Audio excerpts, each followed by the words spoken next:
그리스도인의 50 필수 과정 제45장 교회의 길 두 번째 계속 가로 서 말 속에 누룩을 넣음. 누룩은 쉽게 받아들일 수 있는 잘못된 교리임.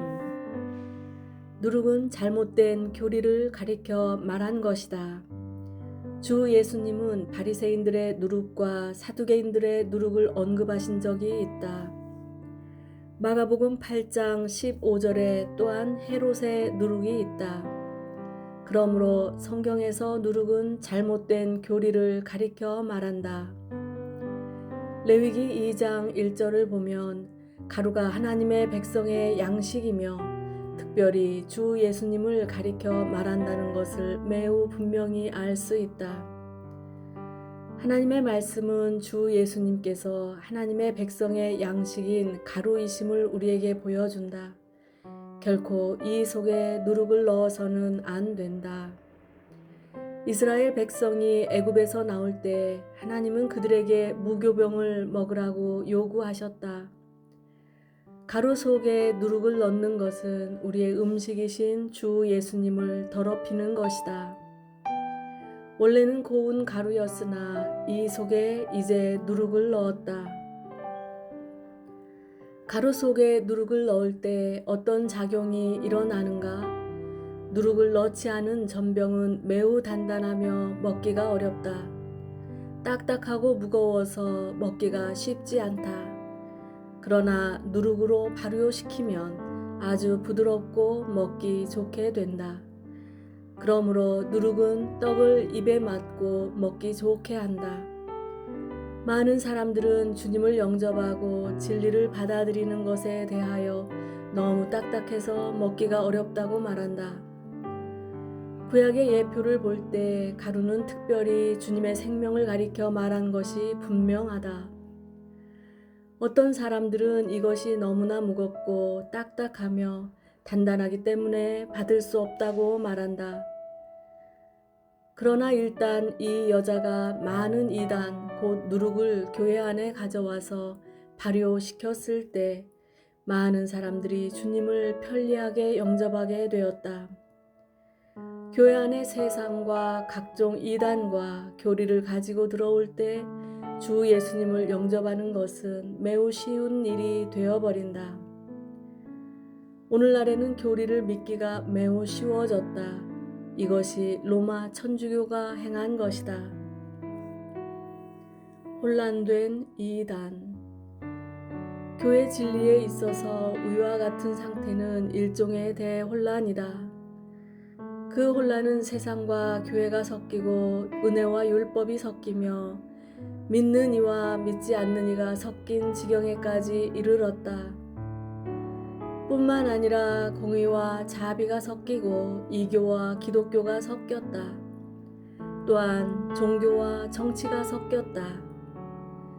여러분은 로마 천주교와 같은 혼란과 간음을 보지 못했을 것이다. 기독교를 유대교와 한데 섞어 놓고 헬라의 미술과 하나님에 대한 경배도 섞어 놓았다. 세상에 속한 것은 모두 끌고 들어왔다.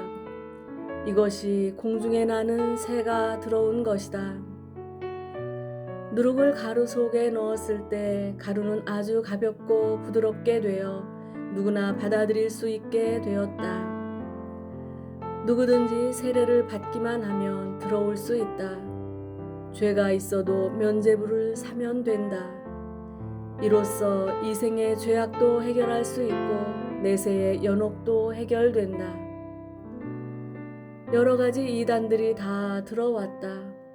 그 결과 누룩이 가루를 부풀게 하여 사람들이 쉽게 받아들일 수 있도록 했다. 천주교는 사람들에게 누룩을 주는 것이 아니라 누룩으로 부풀어진 가루를 먹게 한다. 천주교는 사람들에게 이단만 주지 않고 진리도 준다. 천주교도 그리스도께서 하나님의 아들이신 것과 속죄를 위하여 십자가에서 죽으셨다는 이 두 가지 기본적인 진리를 믿는다. 그러나 그들의 가루는 누룩으로 부풀어진 가루이다. 서말은 편리한 단위임. 왜 서말이라고 했는가? 서말은 성경에서 자주 사용되는 숫자이다. 아브라함이 천사를 보았을 때 가루 서말을 가지고 전병을 만든 것으로 보아 서말은 일반적인 것 같다. 즉, 서말은 일반적인 숫자이자 일반적인 단위인 것이다. 이것은 마치 우리가 밀가루를 한 부대라고 말하고 쌀을 한 가마라고 말하는 것과 같다. 그 당시에 그들에게 매우 편리한 단위는 바로 서말이었다. 하나님의 참된 말씀을 혼란하게 함. 문제는 여기에서 한 여자가 하나님의 백성의 양식을 뒤섞어 손상시킨 데에 있다. 이 여자는 여러 가지 이단을 교회 안으로 가져왔다. 천주교가 이단을 교회 안에 가져온 것은 하나님의 참된 말씀을 혼란하게 한 것이다. 로마 천주교가 이렇게 행한 것은 바로 세상을 교회 안에 가져온 것이다. 이 여자는 대대적으로 자기 권위를 행사했다. 그녀는 영적인 일도 다스리고 세상적인 일도 다스렸다. 그녀는 이 땅 위에서 하나의 큰 교회를 세웠을 뿐 아니라 그녀가 세운 교회가 이 땅의 열국을 다스렸다. 바꾸어 말해서 교회가 종교적인 세력도 얻었고 정치적인 세력도 얻었다. 그것은 참으로 큰 나무이며 실제로 누룩을 가루 속에 넣었다. 전부 부풀게 함. 33절의 하반절은 상당히 심각하다. 전부 부풀게 했다. 오늘까지도 이 가루 덩어리가 아직 충분히 부풀어지지 않았음을 기억하라. 정통적으로 예언을 읽는 사람들은 천주교의 세력이 아직도 쇠약해지지 않았음을 인정한다. 주님은 이것이 전부 부풀게 될 때까지 계속된다고 말씀하셨다. 천주교는 이미 1000여 년 동안 부풀어 왔기 때문에 이미 상당히 심하게 부풀어 있다. 그러나 아직도 완전히 부풀었다고 말할 수 없다. 주님은 어느 날 전부가 부풀 것이라고 말씀하셨다. 로마 천주교의 세력은 계속 증가할 것이며 최후의 불로 완전히 소멸될 때까지 멈추지 않고 증가할 것이다. 주님은 상당히 심하게 전부를 부풀게 한다고 말씀하셨다. 여기에서 주님은 천주교의 세력이 여전히 팽창되리라는 것을 보여주신다. 여기서 여러분은 그들이 얼마나 큰지 볼 수 있다. 여러분은 그들에게 있는 각종 이단이 얼마나 많은지를 볼 수 있다. 그 누룩은 갈수록 점점 많아진다. 주님의 만찬이 미사로 변하고 떡이 그리스도의 살로 변했다. 그들은 변질된 교리를 믿는다. 그들은 그들의 손으로 만질 그 떡이 실제로 그리스도의 살로 변한다고 말한다. 그들은 수많은 향과 십자가와 형식을 믿는다. 그들은 수많은 조직과 이름을 믿는다. 로마 천주교의 조직은 가장 엄밀하다. 이 땅 위에 어느 나라의 조직법도 그들과 같이 엄밀하지는 않다. 그들에게는 여러분이 수년을 들여서 연구해도 이해할 수 없는 각종 조직이 있다. 한 면으로 그리스도의 교리를 혼잡하게 했고 또 한 면으로는 나무를 자라게 했다. 교황은 세계적인 감독임. 여기서 몇몇 교황이 한 말을 인용해 보겠다. 교황은 스스로를 온 세계의 감독이라고 한다. 본래 감독은 한 지방교회의 장로이며 지방교회 장로들을 모두 감독이라고 부른다. 후에 이것은 한 감독이 다른 감독들을 감독하는 것으로 변했다. 또 후에 한 감독이 여러 지방의 교회들을 다스리는 것으로 변했다. 최종적으로는 한 감독이 전 세계의 교회들을 다스리는 것으로 변했다. 그렇기 때문에 교황은 자신을 세계적인 감독이라고 칭한다. 교황의 책 중에 이런 말이 있다. 나 교황은 만왕의 왕이요 나의 율법은 모든 율법보다 뛰어나다. 이것은 교황이 자신의 권위에 대하여 문서로서 선포한 것이다. 이것이 자신을 낮추신 나사렛 사람 예수의 제자의 입에서 나올 수 있는 말인가? 그렇지 않다. 교황 무오설 1870년 바티칸 회의에서 교황이 내린 조서에 이런 내용이 있다. 로마 교황은 자기가 한 말에 대해 스스로 고치거나 더할 수 없다. 보라, 로마 천주교의 권위가 얼마나 큰지. 어떤 것이든 다 고칠 수 있는데 유독 로마 교황의 말만은 개정할 길이 없다. 그의 말이 최고로 높고 더 이상 말할 나위 없다. 내가 여러분에게 묻겠는데 이것은 어떤 종류의 영으로 하는 말인가? 사람의 권위가 하나님의 권위를 강탈했다. 이것은 로마 교황의 어떤 말이든 다 적용된다. 이러한 주장이 상당히 많다. 로마의 한 교황은 스키마라는 메시지를 발표했다. 본래 로마 천주교는 교회가 틀리지 않고 틀릴 가능성이 없다고 믿는다. 그러나 이 스키마는 교회가 다 틀리지 않을 뿐 아니라 교황도 틀리지 않다고 말한다. 교황 자신의 말은 틀리지 않다라는 말에서 틀리지 않다는 중국어에서는 그리 강하게 들리지 않는다. 그러나 헬라어나 라틴어나 영어에서는 매우 강한 말이다. 오직 하나님만이 틀리지 않으신다. 그러나 그들은 교황이 틀리지 않는다고 말한다. 보라, 이것이 이단이요 누룩이다. 로마 천주교에 대한 하나님의 태도. 대체 로마 천주교에 대하여 하나님은 어떤 태도를 가지고 계시는가? 요한계시록 17장에서 말한 큰 창녀를 보기로 하자. 사실 원문에서는 음녀라 하지 않고 창녀라 했다. 결혼하고 나서 죄를 범한 자를 음녀라 하고 결혼하지 않고 죄를 범하는 자를 창녀라 한다. 여기서 성경은 로마 천주교를 창녀라고 말한다. 로마는 큰 창녀임.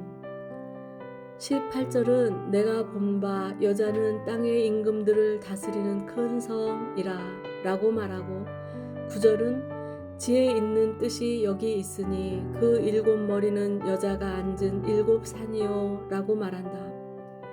이 여자는 누구인가? 요한을 통하여 하나님은 우리에게 이 여자가 땅의 임금들을 다스리는 큰 성임을 보여주신다. 이 성은 7산 위에 세워졌다.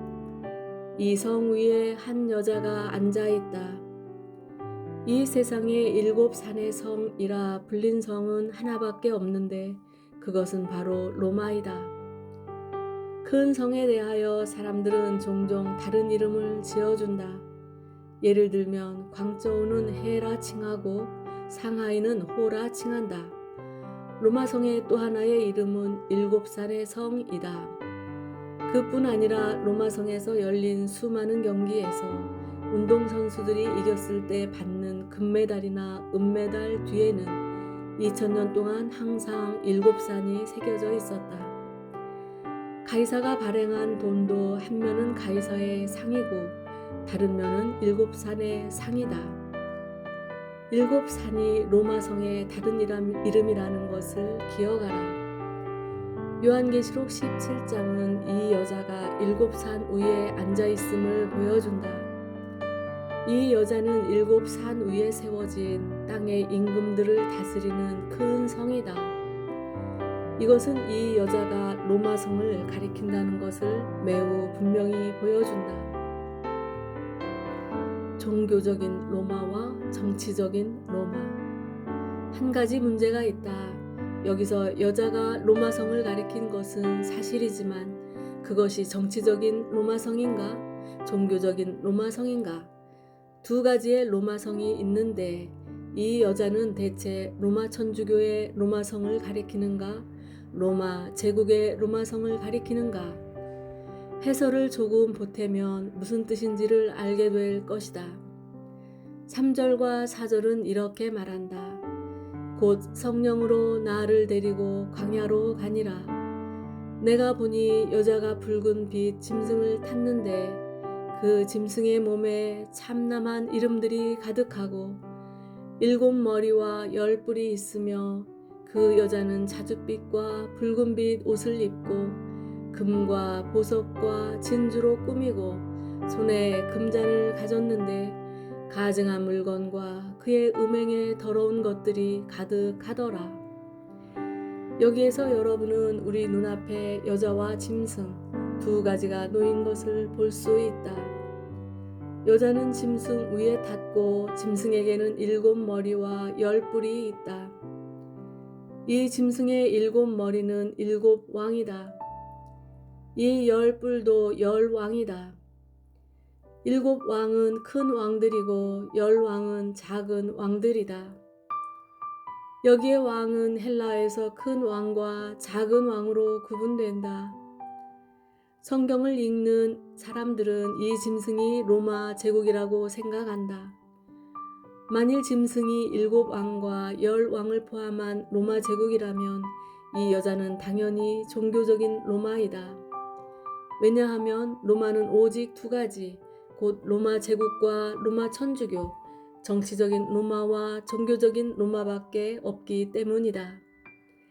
이 여자가 짐승 위에 탔다는 것은 교회가 제국 위에 있다는 것을 말한다. 만일 짐승이 로마 제국이라면 당연히 여자는 종교적인 로마이다.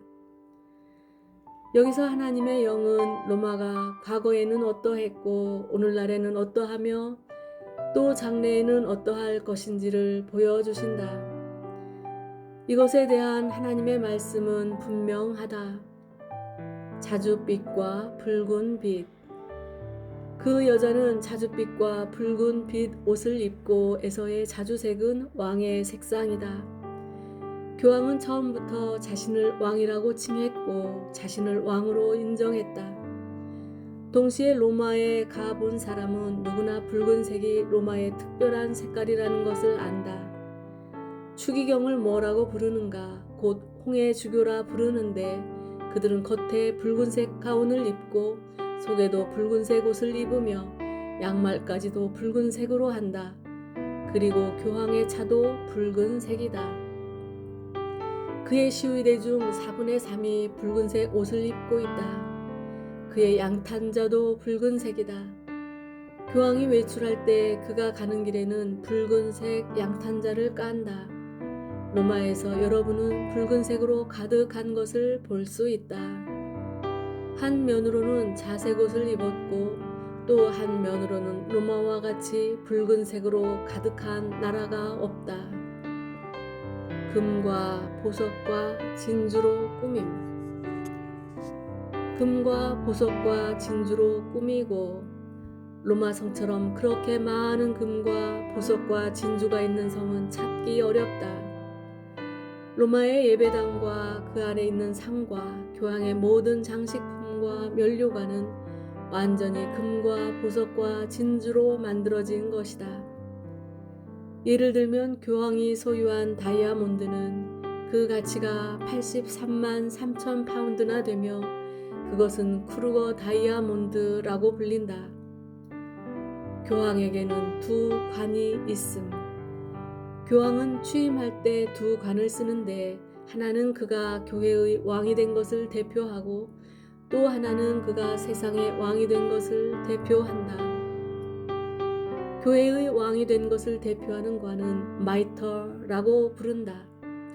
교황이 교회의 머리로서 관을 쓸 때 이 마이터를 받는다. 교황이 마이터를 받을 때 그는 교회를 다스리는 자로 인정된다.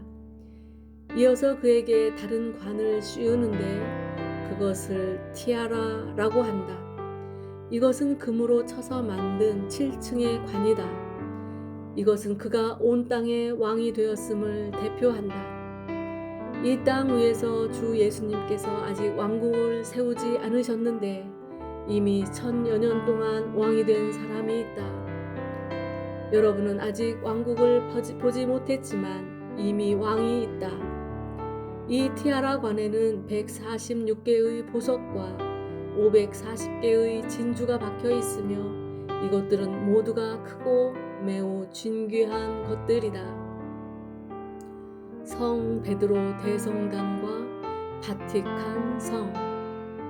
교황이 자주 모습을 드러내는 성 베드로 대성당은 갈릴리 해변에서 고기를 잡던 베드로를 기념하기 위하여 9천만 파운드를 들여 지은 것이다. 나도 바티칸에 가본 적이 있다. 바티칸 성이 얼마의 값어치가 있는지 참으로 알 수 없다. 거기에 값싼 것이 하나도 없다. 성 베드로 대성당 전체는 18금으로 칠해져 있다. 바티칸 성의 모든 부분은 금색으로 휘황찬란하다. 교황이 살고 있는 처소의 장식들은 이 세상 어떤 임금의 집도 따라갈 수 없을 정도이다. 이 땅 위에 그러한 사치가 없을진데 그들이 이 땅에 계셨던 나사렛 사람 예수를 대표하다니 참으로 성경의 모든 구절이 다 이루어졌다. 가증한 물건들로 가득함. 금과 보석과 진주로 꾸미고 손에 금잔을 가졌는데 가증한 물건들이 가득하더라. 성경을 읽는 모든 사람들은 가증한 물건들이 우상이라는 것을 안다. 성경 전체에서 가증하다는 단어는 모든 우상을 가리킬 때 쓴다. 역대하 33장과 에스겔서 20장과 다니엘서 9장과 신명기 7장에서 말한 가증한 것들은 모두 우상을 가리킨다. 성경에서 가증한 물건들은 오직 우상이라는 한 가지 의미만을 가진다. 음행의 더러운 것들. 잔 속에 가증한 물건과 그의 음행의 더러운 것들이 가득하더라. 이것은 이 교에 속한 모든 것들을 기독교 안으로 가져왔다는 것을 의미한다. 그것들은 참으로 더러운 것들이다. 로마 천주교의 세력은 모든 나라에 미침. 땅의 임금들도 그로 더불어 음행하였고 땅에 거하는 자들도 그 음행의 포도주에 취하였다. 로마 천주교의 세력은 참으로 국제적이다. 혼란이 아닌 것은 하나도 없음. 땅에 거하는 사람들이 다 여자의 포도주에 취했다. 그 결과 곳곳에 로마 천주교를 믿는 사람들이 생겼다. 이 여자는 확실히 바벨론이다. 바벨론은 혼란과 음란이다. 이 여자는 확실히 혼란과 음란이다. 내가 이미 말했듯이 이 여자는 세상과 교회를 섞어 놓았고 이교들과 기독교를 섞어 놓았으며 믿는 이와 믿지 않는 이를 섞어 놓았고 은혜와 율법을 섞어 놓았으며 신약과 구약을 섞어 놓았고 하나님과 우상을 섞어 놓았다. 그러므로 혼합되지 않고 음란이 아닌 것은 하나도 없다. 이것이 로마 천주교가 행한 일이다. 성도의 피해 취임. 요한계시록 17장 6절은 또 내가 보매 이 여자가 성도들의 피와 예수의 증인들의 피에 취한지라 라고 말한다. 이 여자는 성도들의 피에 취했다. 성경을 읽는 사람들은 누구나 로마 제국의 핍박이 주후 313년에 그쳤다는 것을 알고 있다.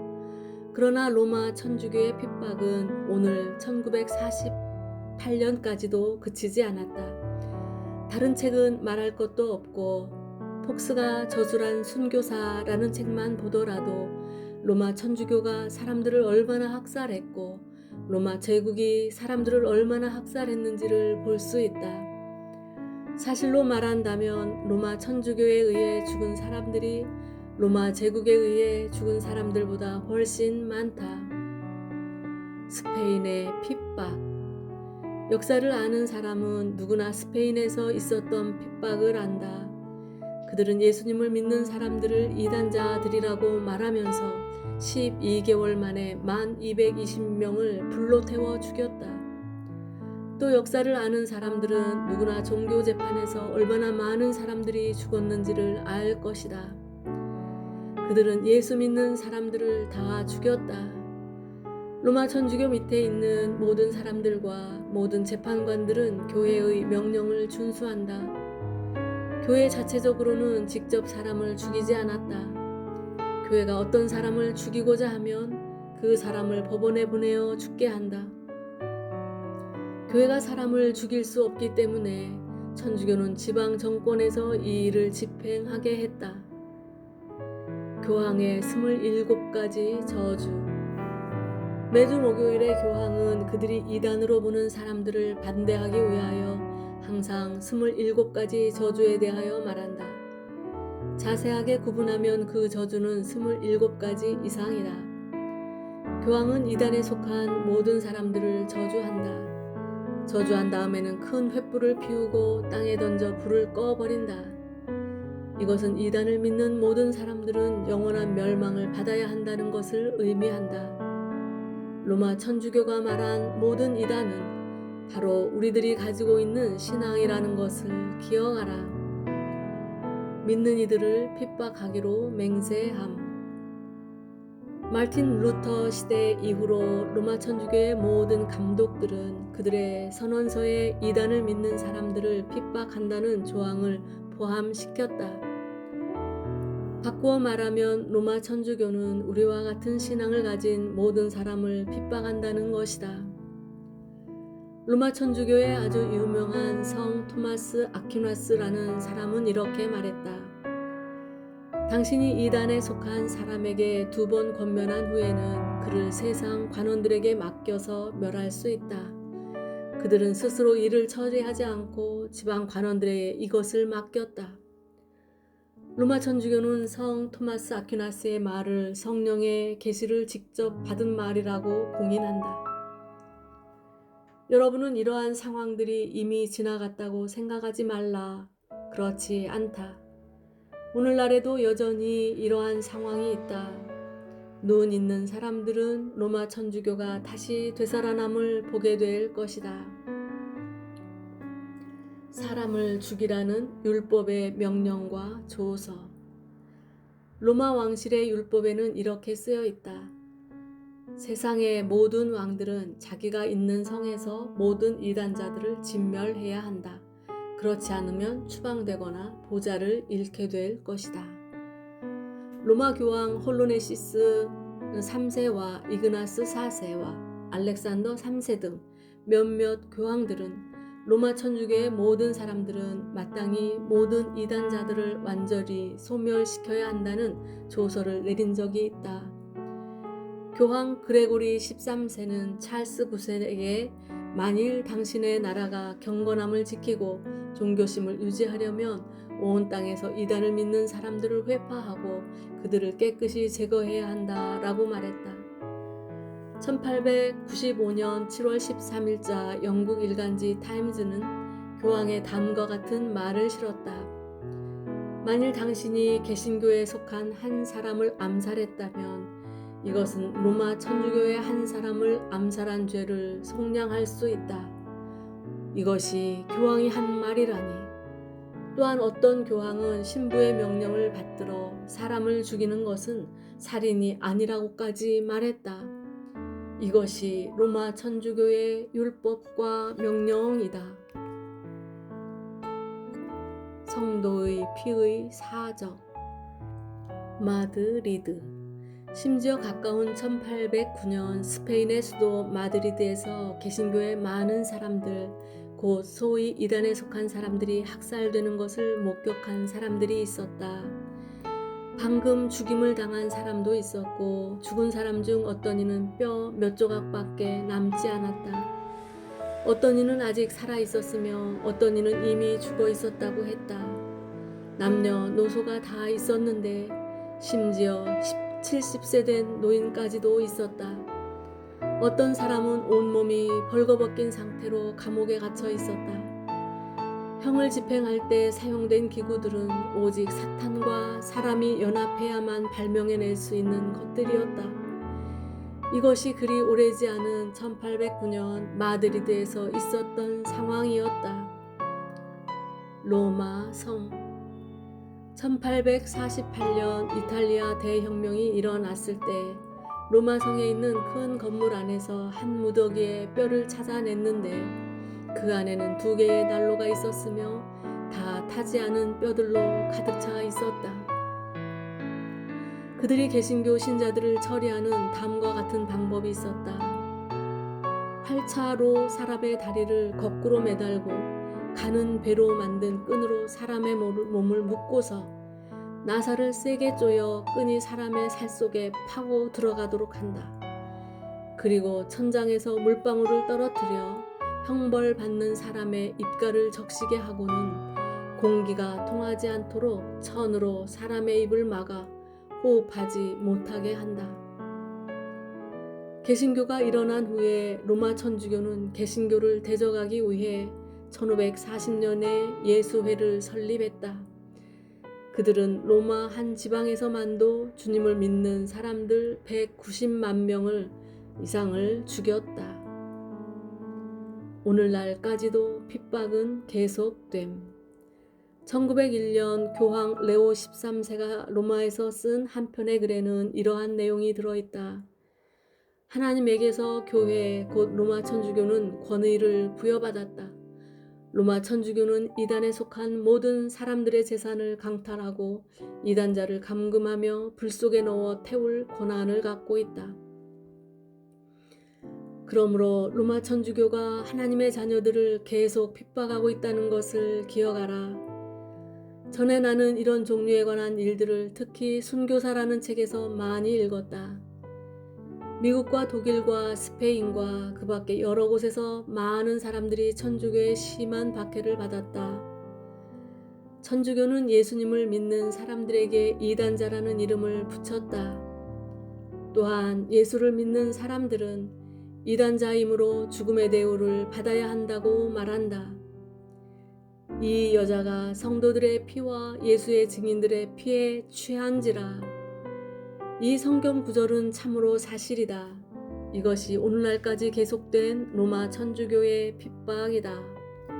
로마 천주교가 전 세계에 편만하게 될 것임. 17장 1절은 또 7 대접을 가진 7 천사 중 하나가 와서 내게 말하여 가로되 이리 오라. 많은 물 위에 앉은 큰 음녀에 받을 심판을 내게 보이리라 라고 말하며 15절은 또 천사가 내게 말하되 내가 본 바 음녀에 앉은 물은 백성과 무리와 열국과 방언들이니라 라고 말한다. 성경은 이 창녀가 백성과 무리와 열국과 방언들 위에 앉아 있음을 보여준다.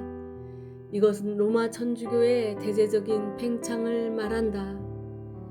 16절은 로마 천주교가 심판받는 것을 말하고 15절은 로마 천주교가 심판받기 전에 전 세계에 편만해질 것임을 보여준다. 이것은 주님의 예언이므로 바뀔 도리가 없다. 여자는 백성과 무리와 나라와 방언들 위에 앉아 있을 것이다. 곳곳에 천주교가 확산되고 대대적으로 팽창할 것이다. 로마 천주교는 중국에서 흥왕할 뿐 아니라 전 세계에서 흥왕하고 있다. 나는 이 통계를 계속 주의하고 있다. 미국에 개신교인 1명이 있으면 로마 천주교인은 7명이다. 천주교에 믿는 이가 7배나 많다. 1920년에 무솔리니가 교황과 언약을 세워 바티칸을 독립된 국가로 인정한 후부터 로마 천주교가 얼마나 많이 확장되었는지 모른다. 1913년에 연례 국가에서 로마 교황청에 대사를 파견했다. 교황청에서는 5명의 사절을 외국에 보냈다. 1922년에 와서는 25개 국가에서 대사를 교황청으로 보내었고 교황청에서도 25명의 사절을 외국으로 파견했다. 그러나 1948년에 와서는 70개 국가에서 교황청으로 대사를 보내는데 중국에서도 대사를 보낸다. 그들의 세력은 계속 확장되고 있다.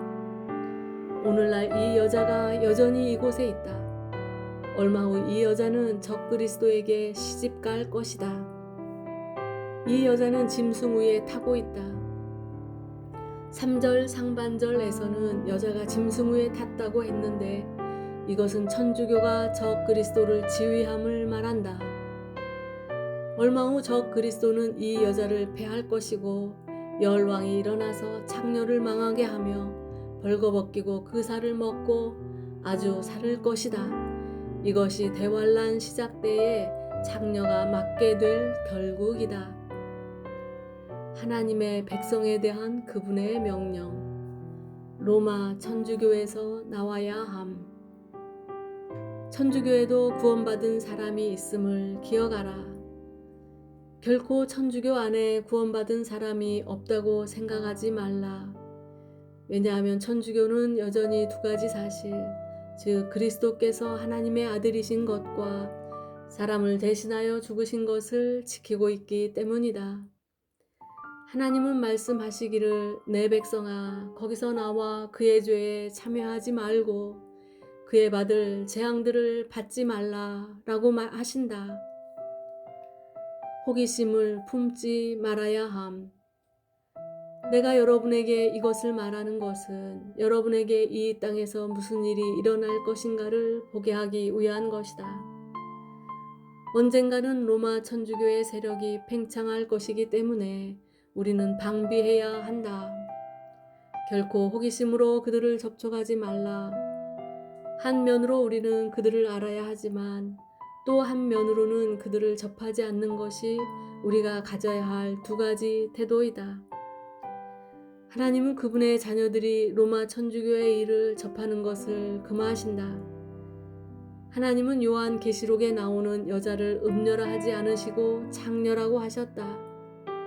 결혼한 후에 죄를 범하는 여자를 음녀라 하지만 결혼하지 않은 여자가 죄를 범할 때 그 여자는 음녀가 될 자격조차도 없이 다만 창녀라 한다. 로마 천주교는 하나님과 아무런 관계도 없다.